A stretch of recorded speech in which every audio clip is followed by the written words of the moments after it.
Rüyada kedi görmek ne demek? Rengi de tabii yazmıyor ama ben yüzeysel gidiyorum yani. Tamam. Evet.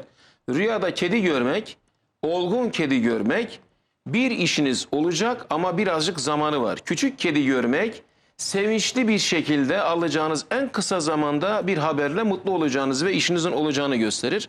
Beyaz kedi olması muradınız zaten olacak demek. Siyah kedi olması tez zamanda muradınızla alakalı ufak gelişmeler olacak. Ben renklere fazla girmiyorum çünkü zamanımız yok. Onun Evet. için kedi iyidir yani, kötü Volkan değil. Bahar demiş ki mesela